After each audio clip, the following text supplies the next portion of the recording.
Buenos días para ustedes ahí en Perú, buenas tardes para mí. Esto es Emoliente para Tres, su podcast sobre música y cultura. Les agradecemos nuevamente por dejarnos entrar a sus hogares en esta cuarentena y sobre todo por prestarnos atención.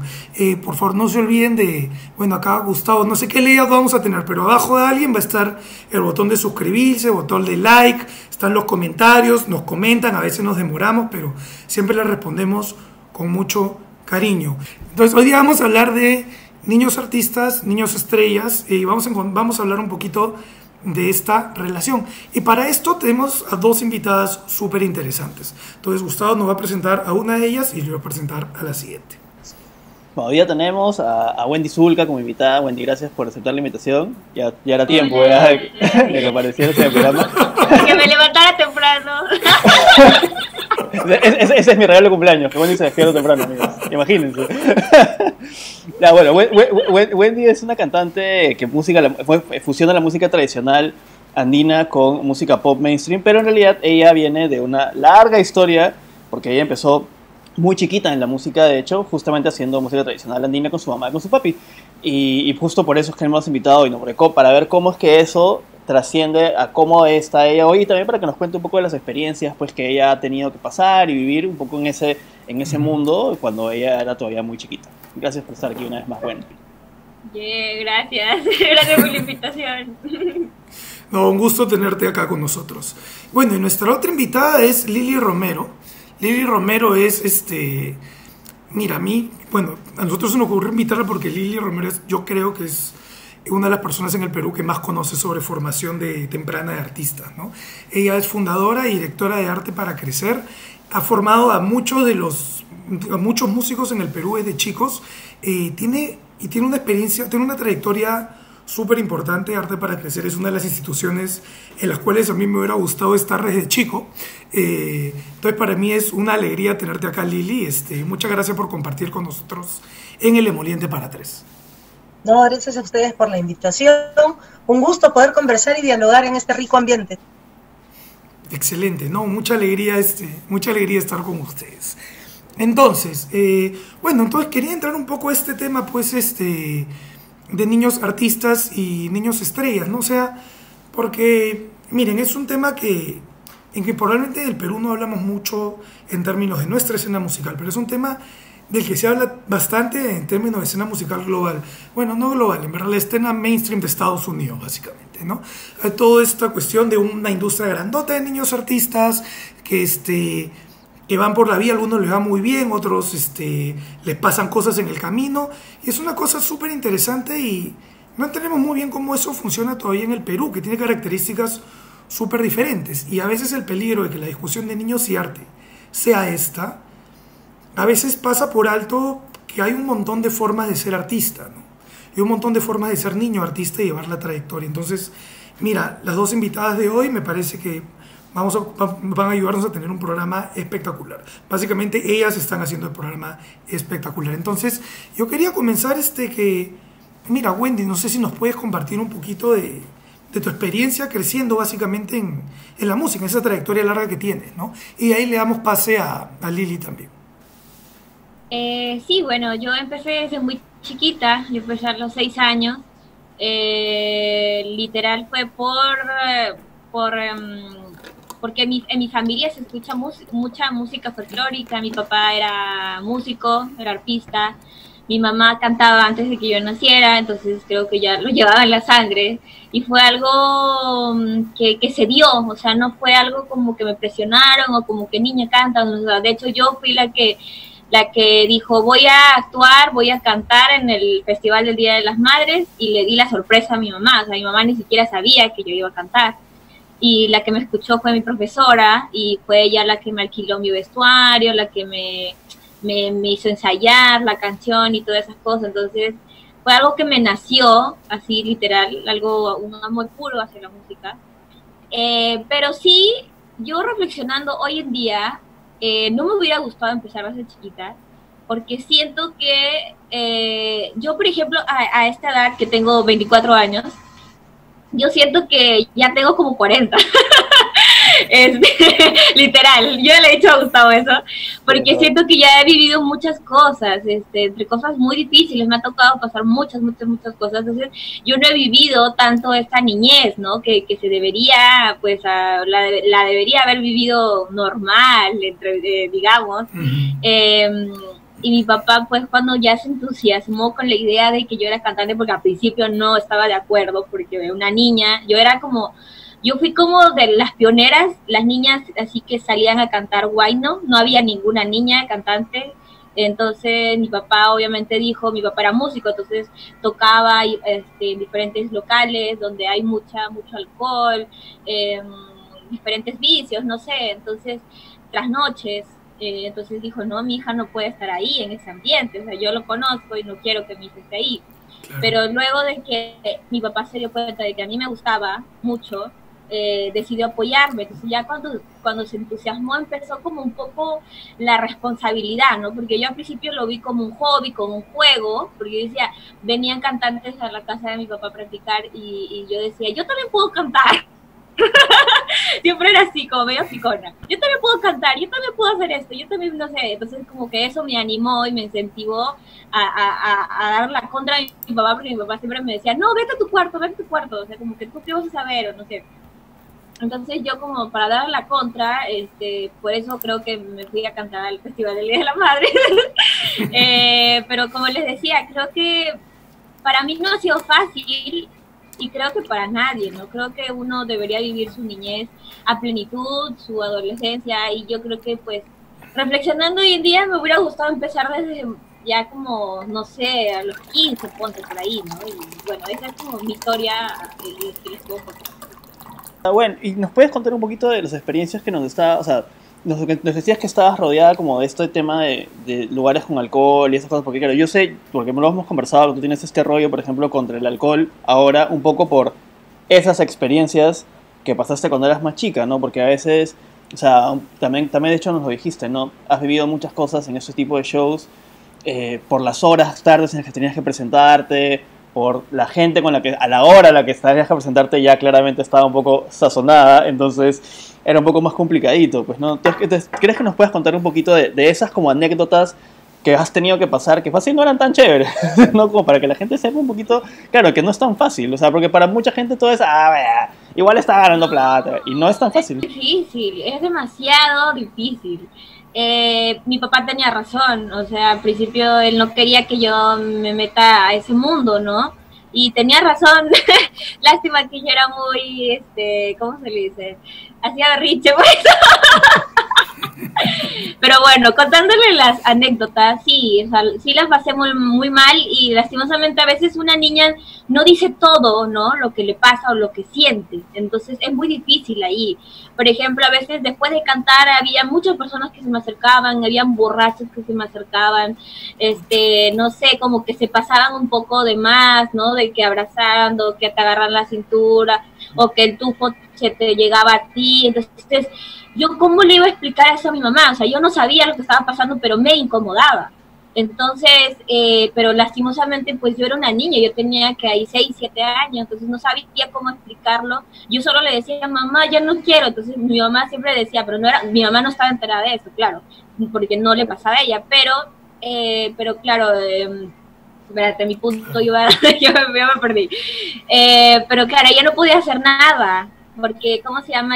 Porque ella siempre me dijo, siempre hay que ser humildes, ¿no? Siempre hay que darle cariño a los fans, siempre hay que, si te pide un saludo, si te pide no sé qué, si te dice un consejo, hay que recibirlo, no hay que ser creído. Siempre era como que eso, mi mamá siempre me tuvo ahí presente. Entonces, para ella era eso, pero no sabía lo que me pasaba. Entonces, ya cuando yo fui creciendo, ya le empecé a decir, y le dije, ¿no? Y ya me pude abrir a decirle lo que me estaba incomodando, pero para una niña es muy difícil, ¿no? Porque no sabes lo que está pasando, solo sientes que te sientes incómoda y que no te gusta eso. Entonces, como les decía, para mí empezó como un juego, como un hobby, pero luego ya con la responsabilidad, con la presión, con todo eso empezó ya como a afectarme, ¿no? Y no podía ir a jugar con mis amigas, ya no podía ver televisión, mi papá quería que ensayemos todo el día, entonces como que empieza ya todo como toda la presión, más que nada, ¿no?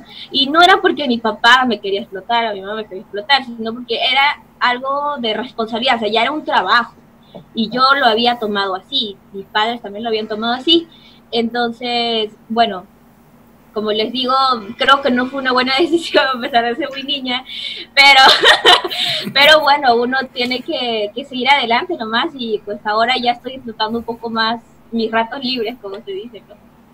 Claro, y de hecho además, o sea, a ver, probablemente ya viéndolo en perspectiva, si no hubieras tenido esta etapa de niña, quizás ahorita no serías lo que eres con toda esta awareness que la gente del mundo tiene de ti, ¿no? Sí, pasa siempre lo que, como dicen, ¿no? Que todo lo que te ha pasado es por algo, y de eso uno aprende, obviamente. Si yo tuviera una hija, obviamente no la dejaría que sea cantante. Qué fuerte. Jamás en la vida, y no soy la única, hay muchos artistas que dicen no, o sea, puedes empezar, pero desde ya cuando tengas como un poco de, ya seas un poco más madura, ¿no? O maduro, no sé. Entonces, sí, o sea, no es nada fácil. Mucha gente pensará que yo me hice famosa de la noche a la mañana por las plataformas digitales, por YouTube, y yo tengo una carrera desde muy antes. Yo empecé a los 6 años, entonces empezamos a tocar en diferentes lugares desde muy chiquita. A veces no me dejaban cantar porque era una niña, y decían, no, esa niña que va a cantar, y si me dejaban cantar no me pagaban, y me dejaban cantar como a las 3, 4 de la mañana, cuando yo me estaba muriendo de sueño. Y no sé, y habían puros borrachos, y eso era lo que me tocaba. Entonces, a veces no nos daban ni para el pasaje, nos teníamos que regresar caminando, yo con mis polleritas de frío, mi mamá, mi papá, o nos regresábamos caminando, o teníamos que quedarnos a dormir en alguna de las sillas de los eventos, y esperar hasta el siguiente día para irnos en combi a nuestra casa. Entonces, sí hemos pasado cosas muy difíciles, pero como dice Gustavo, igual, obviamente, las cosas pasan por algo, y todo esfuerzo tiene su recompensa, ¿no? Y bueno, es lo que me tocó vivir, y creo que se ha aprendido mucho de ello. Todos, mi papá ya no está aquí, pero me dejó muchas enseñanzas. Gracias a él le perdí el miedo al escenario. Yo estaba muy nerviosa en el escenario, recuerdo, tenía muchos nervios de subirme y tener esa valentía, y él me dijo, el escenario no le gana al artista, sino el artista le gana al escenario. Entonces siempre se me queda eso.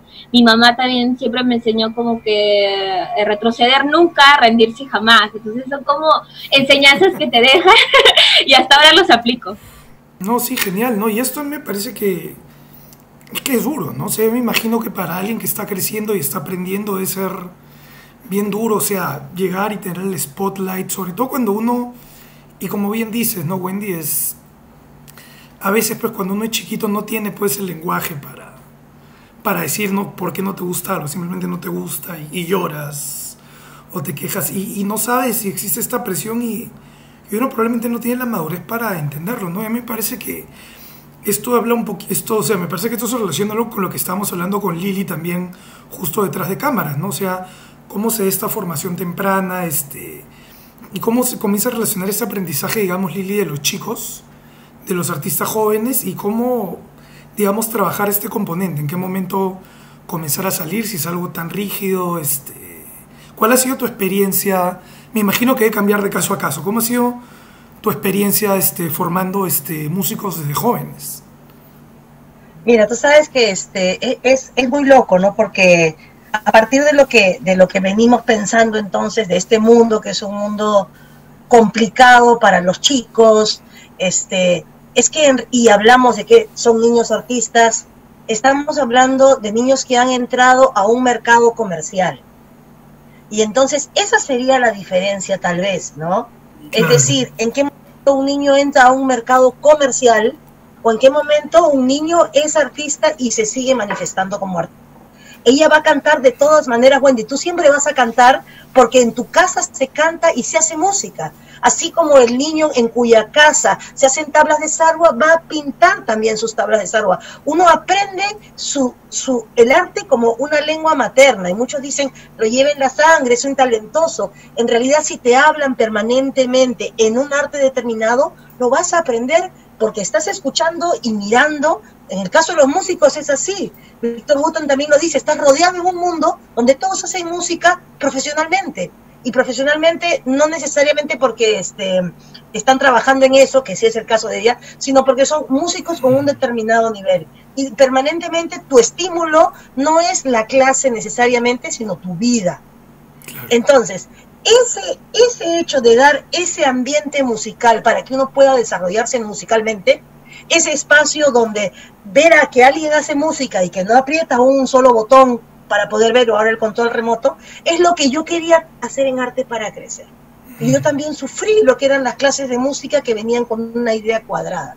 Ahora, me ha hecho recordar muchísimo lo que tú decías, cosas que me pueden haber pasado a mí también, en el sentido de que yo pensaba, cuando hablábamos más temprano, ¿no? El niño artista es el niño que le gusta expresarse con el arte, pero también hay los chicos a los que les gusta tanto que les gusta figuretear un poco. O sea, es súper bacán pararte de niño, pero dime, pararte de niño y que todos te aplaudan, y bravo, yeah, y sigues y sabes que lo haces bien y te escucha bien. Yo vengo de una familia que hace música. Lo que tú cuentas pasaba conmigo, en el sentido de que yo a los 3, 4 o 5 años, en las reuniones de adultos, yo cantaba, salía, tocaba la guitarra, tocaba esto, tocaba la flauta. Me enseñaron desde los 3 años, muy pequeña, a tocar piano y otros. A los 5 años yo salí en televisión, en un programa, contando cuentos, cantando canciones, no sé qué, que era un programa cultural, porque habían los programas comerciales. En los programas comerciales que eran el tío Johnny, Cachirulo y Copetón. De esas épocas, yo era bien chiquita. Ya. Y entonces yo lo quería que mi hermano entrara, porque había un personaje, mi hermano era un poco más quedado, así medio por lo que había en esas épocas de chicos que estaban. Y mi mamá era muy clara que todo lo que tenía que ver con comercial, eso no convenía. Le ofrecían dinero, pero ella no, ni comerciales ni nada de esas cosas. Entonces, tiene que ver también con cuál es el ambiente en el que te estás moviendo a nivel del interés y de tu trabajo. Si en tu trabajo la niña empieza a entrar. Y entonces es bien difícil lo que ella ha tenido que vivir, porque además ella ha entrado en una época también en la que esto no se tomaba en cuenta. O sea, el niño estaba ahí, pero el niño los niños no reclamaban como reclaman ahora. Los niños no eran conscientes de sus derechos y los padres tampoco eran conscientes que se estaba violentando un derecho, porque era lo que funciona, ¿no? Entonces, sí, es difícil entonces pensar justamente en este ambiente que es el ambiente comercial, donde empiezo a trabajar y ya es diferente el trabajo y además el trabajo está remunerado, ¿no? Entonces también ya de pronto ya no es solamente eres tú, es que hay tu familia que está dependiendo también de tu remuneración. Es una responsabilidad. Pero después estamos pensando, ¿no? Ese es un mundo malo, es malo que ser artista. Yo he tenido alumnos, me acuerdo el caso de una chica de 13 años, ¿cómo se dice? Muy hábil, habilidosísima, esa era la palabra que buscaba. Que a los 13 años, la mamá era la que pagaba, el papá no le gustaba que estuviera en eso, y a los 13 años la sacaron. Porque el padre decía que era tan buena en eso, porque se daba cuenta, que no quería que vaya a seguir una carrera ligada a la música. Entonces, también está ese problema. Claro. ¿Cómo estamos viendo ese mundo? No, mi hijo va a ser rockero, va a ser drogadicto, va a hacer esto, le van a dar al borracho. Y después decimos, sí, porque este mundo es lleno de borrachos, lleno de no sé qué. Entonces estamos como, ¿no? ¿Para qué? Entonces, ¿qué mundos existen en el arte? Estás estigmatizado de alguna manera, porque es verdad que sí existe, pero no necesariamente tienes que meterte en todo, no sé, y ya depende otra vez, nuevamente, de tu familia, de ti y de cómo te han formado y cómo te sientes tú y qué tan centrado psicológicamente estás. Al final es esto, es que te toca como... Eso es lo que yo siempre digo, no, que como, por ejemplo, yo desde muy chiquita estuve en medio de todo esto, del alcohol, de vicios, de fiesta y de trasnochadas, pero como tú dices, yo siempre digo eso, que todo depende de la educación, ¿no? que tienen, de los valores, de cómo mi mamá me acompañaba a todos lados. Hay muchos niños artistas que siempre andan solos, o sea, lo mandan solos, van a ensayar solos, van a no sé cuál solos, los dejan solos. Entonces, mi mamá siempre estuvo conmigo, siempre me acompañó a todos lados, a cada entrevista, hasta a veces caía mal, pero era porque me estaba cuidando. Entonces, y gracias a Dios, yo hoy en día no tengo ningún vicio, yo no tomo, yo no fumo, no estoy metida en drogas, y creo que es por eso, ¿no? Por la educación que recibí en mi casa, por los valores que tuve desde muy chiquita, y en mis estudios tampoco es que me iba mal. Entonces creo que como tú dices, tienes mucha razón en eso, y siempre lo digo, creo que no hay que echarle la culpa al mundo de la música, o que no hay que decir que porque vas a ser músico vas a ser así drogadicto, o que vas a terminar borracho y no sé qué, con vicio. Entonces no es así, o sea, no en todos los casos. Eso es cierto. Sí, eso es muy cierto. Igual, claro, o sea, lamentablemente la mayoría de imagen que tenemos siempre de este tema es como lo que los medios nos enseñan, pues, ¿no? Entonces, como es más escandaloso mostrar ese tipo de cosas, o sea, a ver, vamos, todos sabemos que toda esta gente de los 2000 de pop, justo comentaba al inicio, que todos escuchamos, ¿no? Que vienen del club de Mickey Mouse, ¿no? Britney Spears, Justin Timberlake, Christina Aguilera, toda esa gente, que ahora empiezan súper chivolos, y todos han terminado en algún momento con un breakdown emocional, cuando Britney se rapa la cabeza, ¿no? Ese tipo de cosas que son súper escandalosas, todos en drogas, todos borrachos. Entonces todo el mundo tiene esa visión y esa imagen de, no, si mi hijo está en la música va a terminar como ellos, ¿no? Yéndonos ya a temas de actores, peor, ¿no? O sea, el pobre Macaulay Culkin de Mi Pobre Angelito, o sea, él creo que es uno de los ejemplos más trágicos. Ahora creo que ya está, ahora, como muchos años después, creo que está bien, pero él sí entró en una espiral descendente terrible, ¿no? Porque, o sea, blanco y negro también. Sí. Entonces, claro, un niño no debería quizás estar expuesto a tanta presión, porque claro, digamos que un mercado musical tiene, o sea, sobre todo en Perú, ¿no? Que no es, digamos, una industria gigantesca, tiene un nivel de presión que no es comparable probablemente a estar metido en un estudio de Hollywood durante 2 años seguidos, todos los días yendo. Eso debe ser una vaina espeluznante, que te saquen del colegio y dejar de ver a tus amigos. O sea, hay un montón de factores. No, ni siquiera estudian en el colegio, o sea, hacen clase desde casa, ¿no? O sea, se educan desde casa. Entonces, quitarle eso a un niño, ¿no? O sea, te quita la relación con los demás, entonces ya no tienes vida social. Ahí vemos a Luis Miguel, creo que nunca se le ve, entonces como que hay muchos ejemplos, porque vi la historia de Luis Miguel, ¿no? Que todos vimos, a mí me encanta ver como las historias de los famosos, entonces y, o sea, creo que eso sí obviamente repercuta, ¿no? En tu vida adulta. Entonces creo que sí, eso pasa. Oye, bueno, ¿y a ti te pasó algo con el colegio en algún momento? Esto no me acuerdo si hemos conversado sobre esto, me da cada curiosidad. Yo faltaba mucho. O sea, faltaba muchísimo, pero a mí me gustaba estudiar. O sea, yo era una persona muy responsable. O sea, yo en primer grado, segundo grado, saqué el primer puesto, en inicial saqué el primer puesto. Entonces, mira, imagínate, recibía presión como niña cantante y recibía presión como estudiante, porque mi mamá, mi papá eran unas personas muy como exigentes, como que siempre como querían como que yo sea como la hija perfecta. Ya. Y desde muy chiquita, o sea, yo, claro, al principio obviamente no fue así. Yo recuerdo que escondía mi tarea en inicial, o sea, cosas típicas de una niña normal que quiere jugar. Entonces, recuerdo que mi mamá como me enderezó como diciendo, no, me rompía los cuadernos a las 12 de la noche. O sea, porque lo había hecho mal o no lo hacía, no sé, no me acuerdo. O sea, siempre me enderezó así, como, no, tú tienes que ser así. Y mi papá siempre, primer lugar.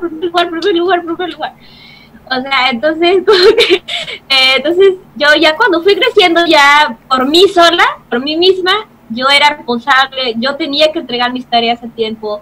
Si llegaba del show a las 3 de la mañana, a las 3 me ponía a hacer mi trabajo, por más que podía pedir permiso y entregarlo otro día, porque obviamente estoy trabajando, yo quería entregarlo primero, no sé por qué. Y me amanecí haciendo mis trabajos. A veces sí ya no me daba más y me quedaba seca y faltaba al colegio porque ya no daba más. Pero mayormente era así, hacía mis tareas, estudiaba en el carro mientras esperaba a mi turno para cantar, recuerdo mucho eso. Entonces me daba mucho esto, entonces era muy responsable, no me fue mal en el colegio, pero sí faltaba mucho. Y recuerdo que llegó un momento ya en quinto año, casi para terminar el colegio, o en cuarto, quinto, sí, fue donde yo falté demasiado, porque yo ya me iba de viajes a otros países y llegué a faltar como 3 semanas, una cosa así. Y yo estaba en el cuarto puesto en ese entonces, porque obviamente ya no daba más, faltaba tanto que obviamente no iba a estar en un buen lugar. Pero faltaba tanto que llegó tanto que la gente pensó que yo tenía conexión con el director, o tenía como, ¿cómo se le llama esto? Favoritismo, o sea, como que el director me ponía buenas notas porque yo le daba publicidad al colegio, porque sí, me venían a entrevistar al colegio. Yo era becada, o sea, mi mamá no podía pagar ese colegio, yo era becada. Y pensaban que me regalaban las notas o no sé qué, pero yo me mataba estudiando, o sea, a pesar de que trabajaba, a pesar de que trataba, me ponía el día, me prestaba el cuaderno, entonces era por mi esfuerzo. Entonces eso me dolió bastante, porque recuerdo que una vez yo siempre me sentaba en el primer lugar, adelantito, porque yo soy muy chiquita de tamaño y me gustaba ver de frente a la pizarra y atender al profesor y entender lo que me está explicando. Entonces, cuando regreso de un viaje largo, me pasan para atrasote, o sea, al final de los asientos, de la nada, con el alumno que pues no hace nada, literal, ese típico alumno que está como haciendo cualquier cosa, menos atender a la profesora. No, sería bueno. No puedo especificar. Ay, ok, qué duro. Exacto. Entonces yo me puse mal, porque encima todos se pusieron, no me acuerdo en qué situación estábamos, todos empezaron a hablar mal de mí. O sea, como que a mí me regalaban la nota, o que por qué Wendy está en el cuarto puesto, si falta tanto, que todos empezaron a rajar de mí, nadie me defendió, ni mis amigas. Entonces eso me dolió muchísimo. Y yo soy cero de llorar, y recuerdo que hasta lloré. O sea, lloré en plena clase, jamás me había pasado esto, porque yo no entendía por qué me odiaban tanto, porque, es más, yo nunca he sido tan relacionada con mis compañeras, con mis compañeros. O sea, yo solo tenía 3 amiguitas en el salón, y con los demás no me llevaba muy bien, por eso mismo.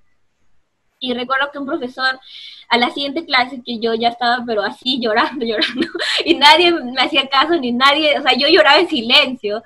Y el profesor se dio cuenta y me sacó afuera y me dijo, Wendy, ¿por qué estás llorando? Yo le expliqué la situación y él me dijo, no les hagas caso, o sea, tú haces algo que nadie de ellos hace, o sea, trabajas y estudias a la vez.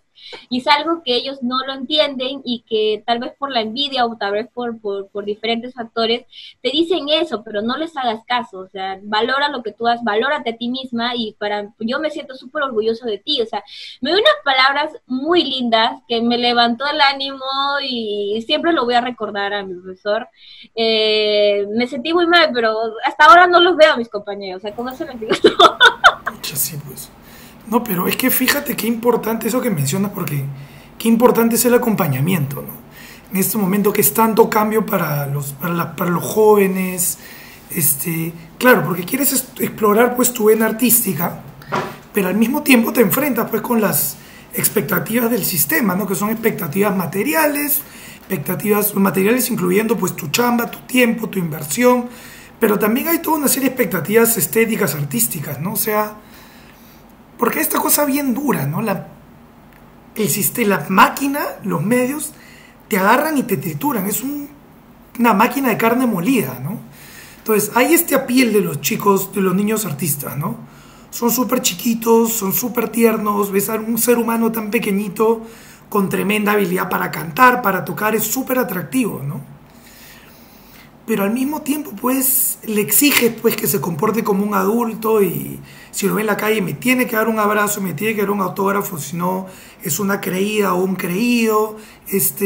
Además hay esta expectativa grandota de promesa, ¿no?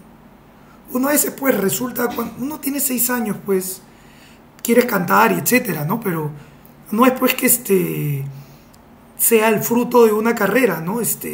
Digamos que como que alguien que, no sé cómo decirlo, pero claro, uno finalmente en buena medida aterriza en esa posición, porque es bueno, porque tiene la habilidad, se ha entrenado, pero uno aparece en esa posición, ¿no? Entonces hay toda una expectativa de ahora qué va a hacer este chico, ahora qué va a hacer esta chica, en qué se va a convertir, y hay este escrutinio grandote de terror, ¿no? Yo he tenido dos experiencias con niños artistas, ninguna en Perú, lamentablemente. Con niños artistas, digo, estrellas de showbiz, no en este sentido más holístico, ¿no?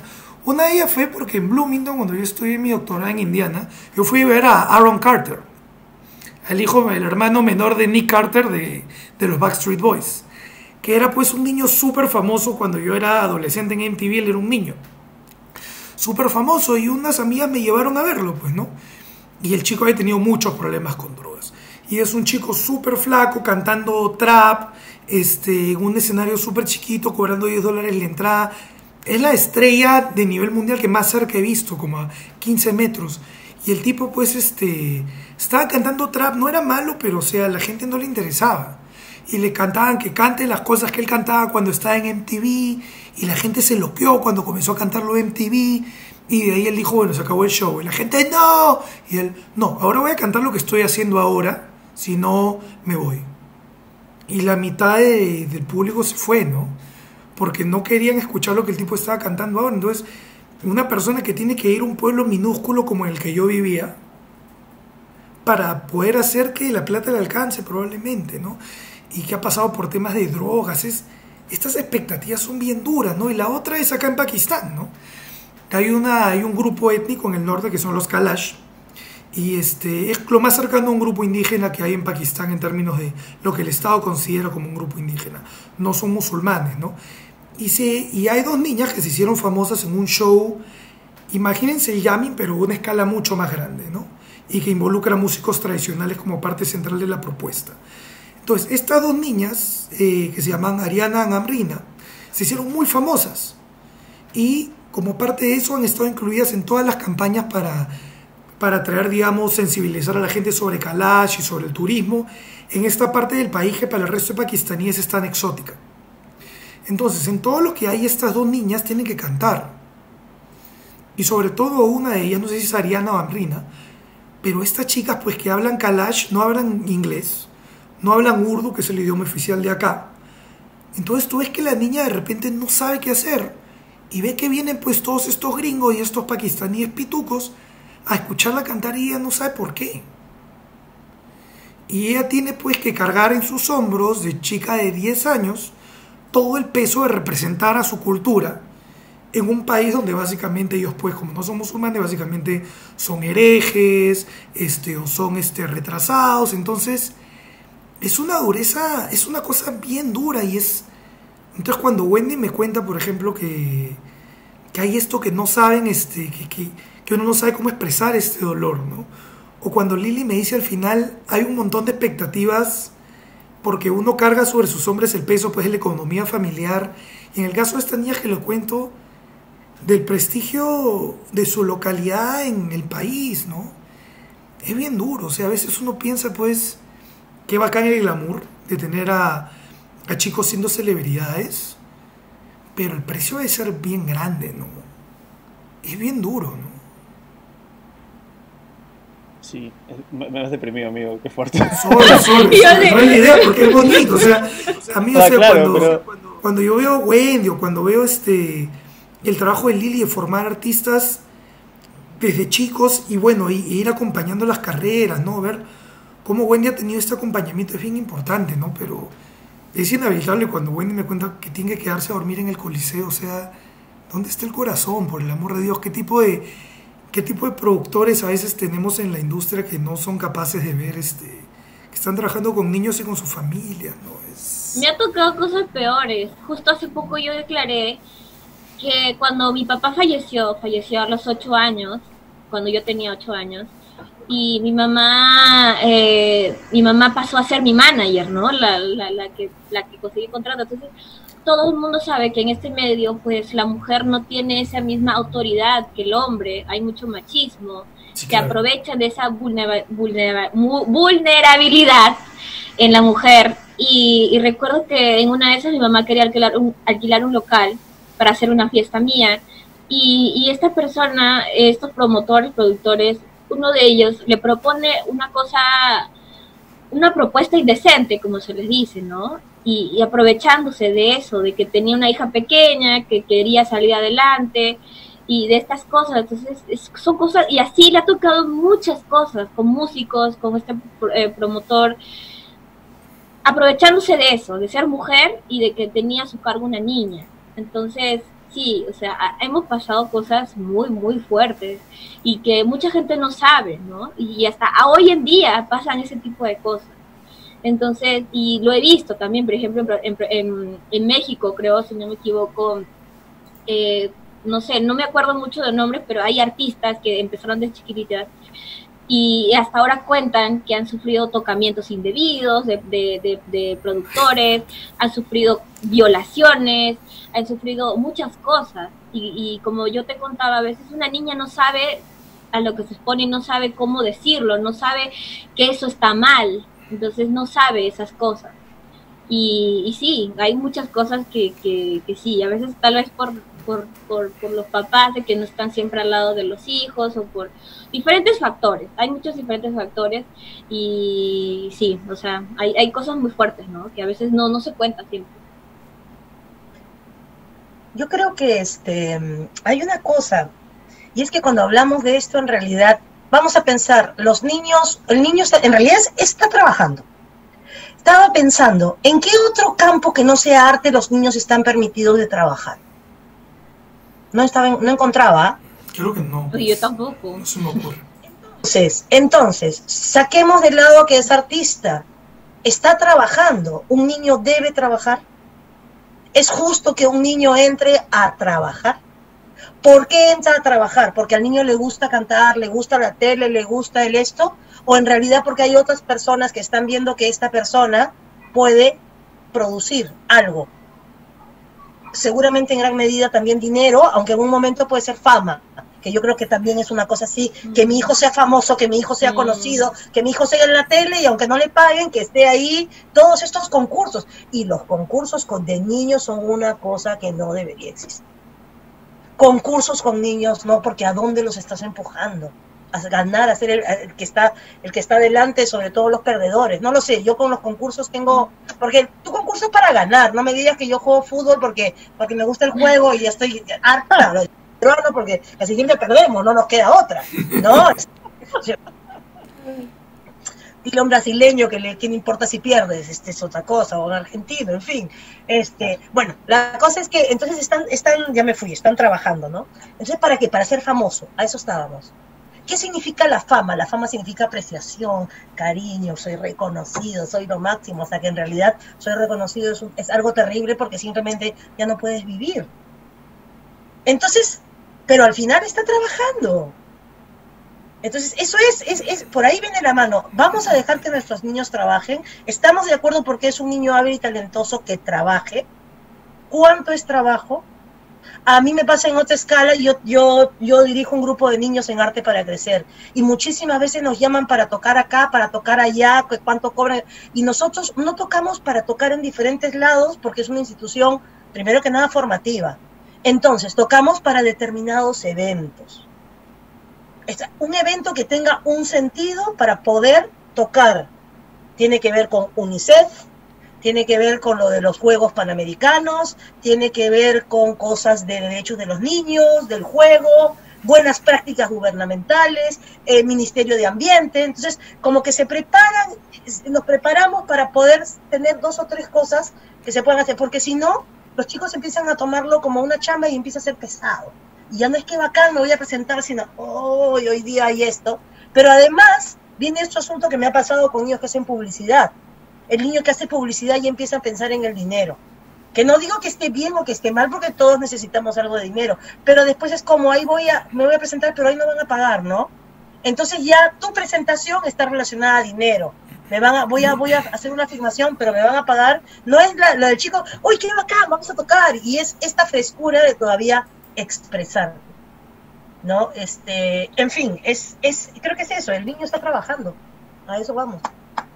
Esos niños de show business y artistas son niños trabajadores y en realidad esa pregunta de en qué otro campo podrían trabajar que no fuera el arte es una pregunta que ha quedado Es súper fuerte eso, Lili, ¿eh? Porque, o sea, creo que en todos Yo los... no me doy cuenta. Todos nos hemos dado, en ese momento ha sido como, yo me erizaba como, oh, es verdad, y eso es explotación infantil, querramos o no, de alguna manera, ¿no? O sea, creo que contextualmente haya pasado, claro, que contextualmente haya pasado, o sea, por ejemplo, en tu caso ha pasado por un tema tradicional con tu familia, y no es que ellos te han explotado a ti, tú quisiste cantar. Igual es raro porque estamos hablando de trabajo, ¿no?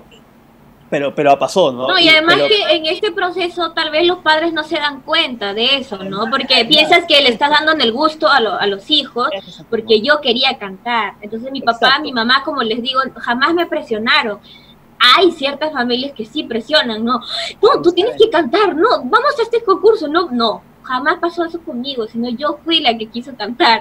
Yo fui la que le dijo, mamá, yo quiero cantar, papá, yo quiero cantar. Y le insistí tanto que me dio en el gusto. O sea, como te digo, a veces los papás no se dan cuenta. Entonces ya como el trabajo, la responsabilidad, todos estos contratos, el seguir adelante, ya no retroceder, te lleva a un sinfín de cosas y como tú decías, Gustavo, tal vez a la explotación, pero tú no te das cuenta, o sea, no estás totalmente centrado en eso. Claro. Sí, esas cosas pasan. Es el medio, pues que te absorbe y te va llevando y te va llevando y además hay otra cosa que es muy claro también. Estamos hablando ya de otros tiempos con respecto a justamente este reconocimiento de los derechos, ¿no? Además, o sea, hace 10 años era otra cosa, hace 20, hace 30, en fin.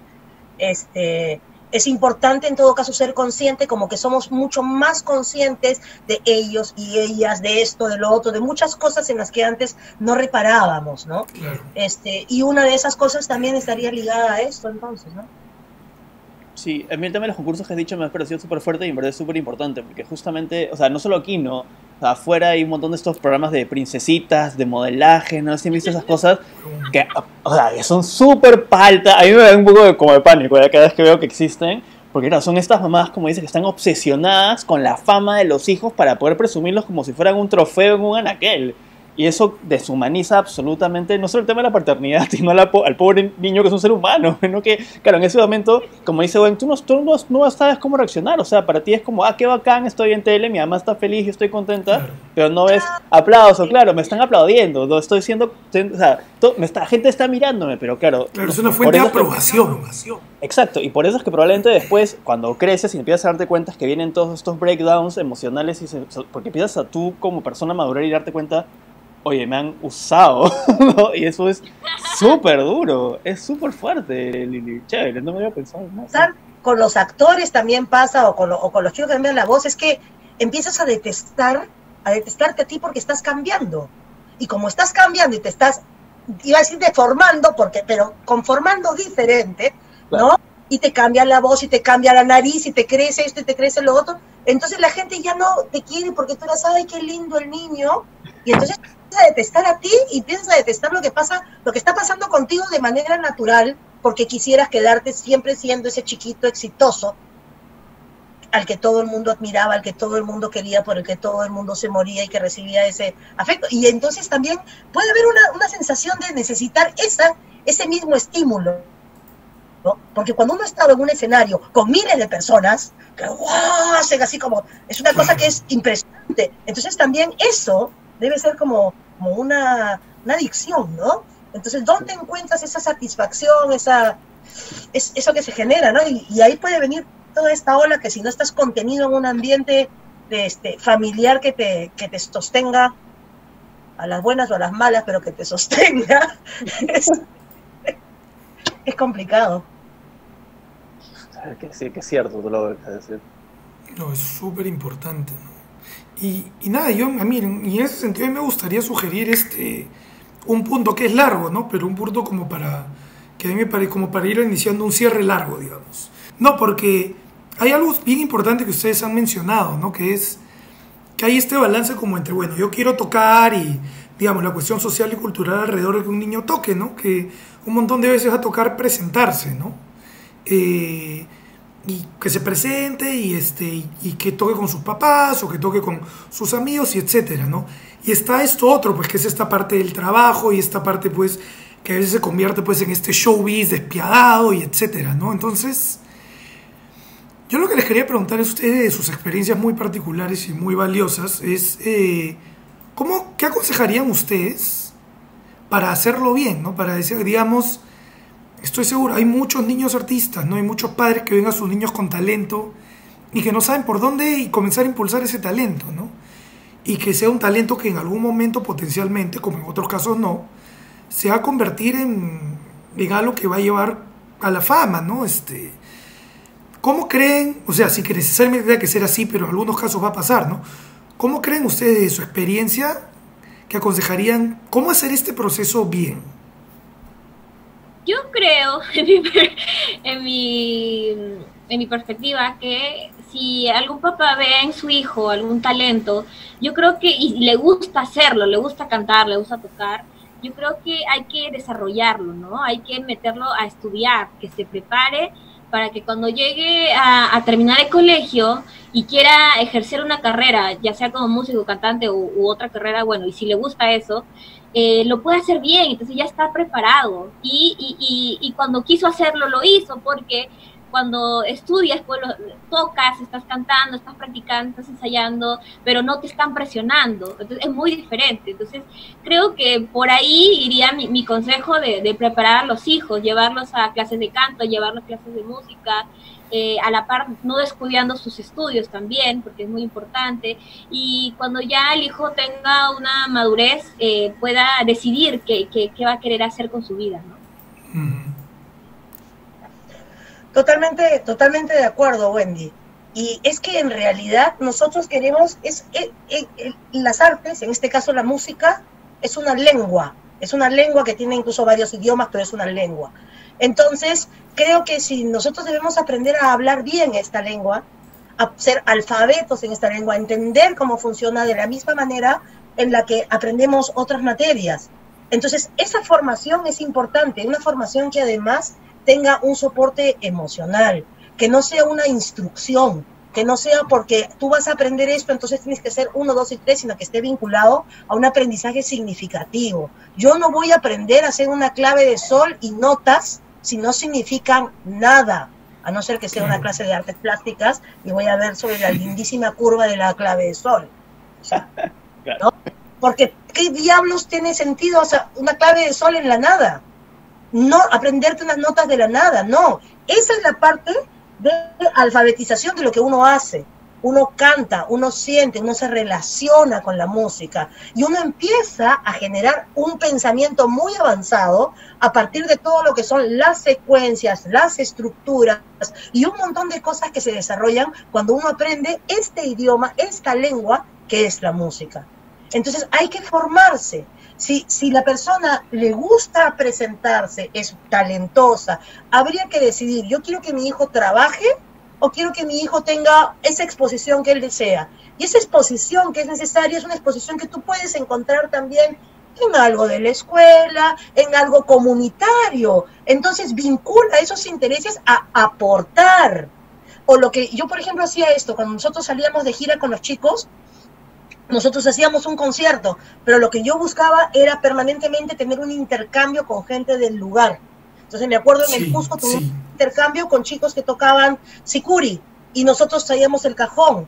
Entonces la idea fue que los chicos de la costa les enseñaban el cajón y ellos nos enseñaban a nosotros. Y se fueron tan motivados con los sicus que no quisieron tocar la cancioncita de 3 notas, sino querían tocar la que tocaban. Y en la noche se la pasaron ensayando hasta que les salió.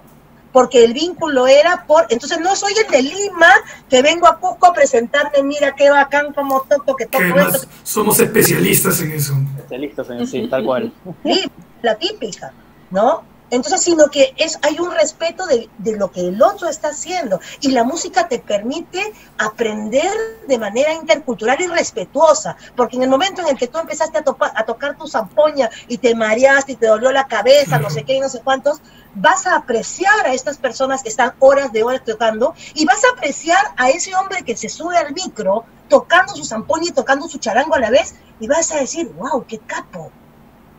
Y va a haber otra percepción. Y eso significa la música ligada al entorno, a la realidad, a ser pertinente con tu aprendizaje y no la clase de música teórica, que tiene 1, 2, 3, 4, 5. Entonces te encuentras con personas que han aprendido un montón de música pero no saben nada. porque no saben para qué les sirve, ni cómo lo van a utilizar, ni es significativo. Sí, yo estudié 8 años de piano, pero lo dejé y ya nunca más supe nada. Claro. ¿Qué pasó? ¿Para qué te has hecho ¿Por qué? ¡Qué tristeza! Hiro Nakamura habla de los heridos musicales, ¿no? O sea, los que han recibido heridas en esa querer amar la música y formarse musicalmente y han recibido esa educación que dice cómo tiene que ser. Cada uno tiene su camino y uno va a aprender las cosas complicadas solo cuando las necesitas. Si no, ¿para qué? Claro. Entonces hay que crear como educadores esa necesidad. Y ahí está el romperse la cabeza, caramba. ¿Cómo creo necesidad para esto? ¿Cómo hago para que repitan un montón de veces estos ritmos sin aburrirse? Creo necesidad aquí, invento una cosa acá, hago otra cosa allá, en fin. Y eso es lo que nosotros los que hacemos educación musical. Por eso yo no digo, yo no soy profesora de música. Yo soy educadora musical. Trabajo con todas las músicas. Claro. Claro que la educación musical además es un campo en sí mismo y es un campo súper amplio con sus metodologías, sus grados, es súper importante. Además, a mí hasta ahora me parece sorprendente en Perú que no sea un campo que haya ebullido más, ¿no? Además, educación. No soy, como no eres bueno, mejor. A mí, ¿por qué ahora sí? Postula educación a la universidad y de ahí ya te pasas, porque en educación, como es más bajo, vas a entrar de todas maneras. Ay, no, esta chica no tiene para estudiar, no, mejor que sea profesora de inicial, así pones un nido. No, sí, está como más. Entonces, es un músico, no, pero buen músico, no sé si inventar, mejor que postule educación. O no, como músico no tengo, mejor voy a pasarme educación. Pero lo peor es que todos los músicos que ven así la educación terminan siendo profesores. ¿Y qué terminan enseñando? ¿Amor por la música? ¿O que eres una bestia que no sirve si no eres capaz de estudiar? Como decía alguien, esta es la última. Teca Lencar de Brito, una maravillosa maestra que yo conocí por el FLADEM, que es el Foro Latinoamericano de Educación Musical, que tuve el privilegio de poder dirigir, de ser presidenta hace un par de años. Ella decía, viene un niño, ella es maestra de música, es educadora musical. Viene un niño que iba a tomar clases de piano, de 4 años, una cosa así. Y el niño está jugando mientras la mamá habla para quedar. Y la mamá se acerca y le dice, mira, sí, vas a tener clases de piano. Ah, sí, le dice, ¿y por qué? No, es que yo no te puedo enseñar porque yo no sé tocar piano. Ay, mamá, sí es bien fácil, mira, pim, pim, pam, pum, pum, pum, yo estoy tocando piano. Y la reflexión era, todo niño cree que sabe tocar piano, batería, flauta, fi, fu, hasta que tiene su primera clase de música en la que le dicen que no. Que piano haciendo escala y a lo mejor podrá ser un músico. Eso es dentro de la formación estructurada. En cambio, de formación popular, de la vivencia, uno aprende y entonces aprende de la manera de hacer, porque estás ahí sumergido en todo esto. Y luego quieres aprender, estudiar ya algo determinado, es otra la actitud. Sí. No, completamente de acuerdo, ¿no? Y eso sobre todo de que me parece que yo rescato mucho de lo que dicen ustedes dos, ¿no? Que es que claro, la música al final, mira, si eres, o sea, incluso si estás pensando en fama, o si estás pensando en formación, o estás pensando en porque claro, una cosa es querer fama, otra cosa también es, querer ser el más técnico del mundo, ¿no? Al final uno puede ser un músico mediocrón o malo, como yo, y disfrutarlo, ¿no? O sea, la música, claro, es otro tipo de relación. Uno tiene que hacerla solo para ser el mejor, ¿no? Es un envolvimiento, es parte de la vida, es como uno se involucra con cómo funcionan, pues, los sonidos dentro del mundo de uno y qué le transmiten, ¿no?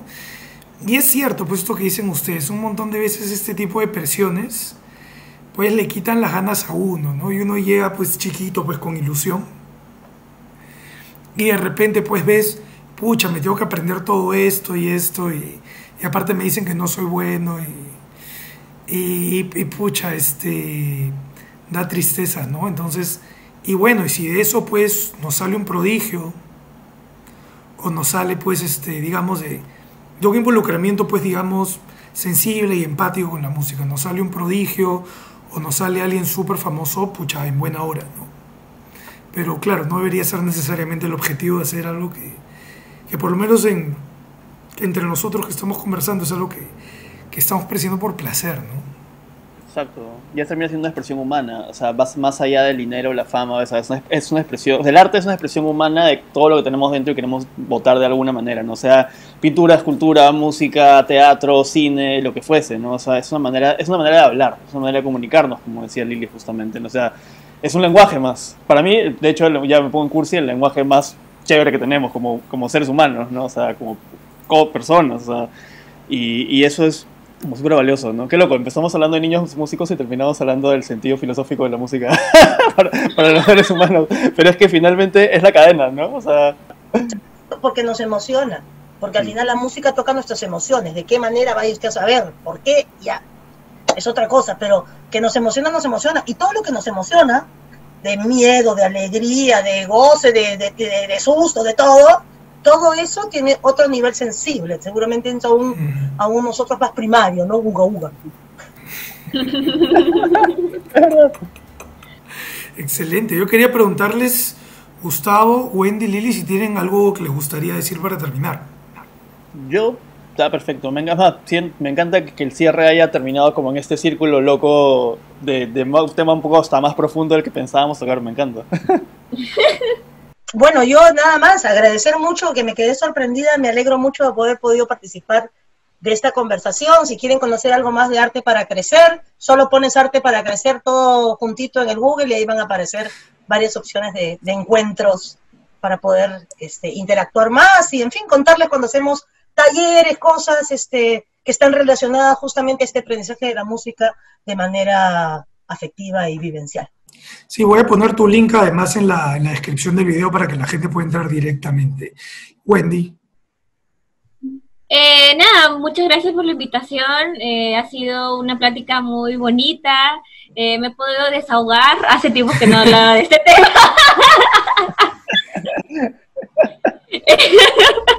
No, es que de verdad, como les decía, no es nada fácil empezar desde muy chiquita, y mi mamá también lo entendió. Hoy en día mi mamá me dice, a mi hermanita le encanta cantar, por ejemplo, pero me dice, no, jamás la batería en este mundo. O sea, al menos no de chiquitita, ¿no? Ya cuando sea más grande, pues si quieres dedicarte a la música, no hay por qué negarlo, o sea, no hay por qué decirle, no, tú no puedes hacer esto, o sea, creo que uno tiene que hacer lo que le gusta hacer. Y nada, muchas gracias por la invitación, invitarlos también a mi canal de YouTube, está ahí Wendy Zulka, así me pueden seguir también, y pronto tendremos un show online también, ¿no? Hablando del pasado y de cómo empecé. Mucha gente piensa que me avergüenzo de mis raíces o de mis inicios, y para nada es así, ¿no? Yo me siento súper orgullosa de cómo empecé, de la música folclórica, porque es mi entorno, ¿no? Mi familia, yo crecí en medio de mi familia que tocaba el arpa, que tocaba el bajo, que tocaba la batería. En realidad mis tíos son músicos, mi papá era músico, mi mamá cantaba antes de que yo naciera, viajábamos mucho a la sierra para estas fiestas costumbristas. Entonces, a mí cuando yo escucho el arpa, se me eriza la piel, literal, o cuando escucho el sonido de los danzantes de tijera, se me eriza la piel. Entonces, como ustedes dicen, es un lenguaje muy bonito la música, y a mí me transporta eso, a mi niñez, a mi papá que bueno, ya no está con nosotros, y me transporta eso. Entonces, nada, yo me siento súper orgullosa de mis inicios, y se viene un show online muy pronto cantando pues una de mis primeras canciones, de las que se volvió viral. La idea fue de Gustavo y de Gonzalo, de mi equipo de trabajo, dándoles el crédito, y bueno, ya se viene el show online, atentos a mis redes sociales.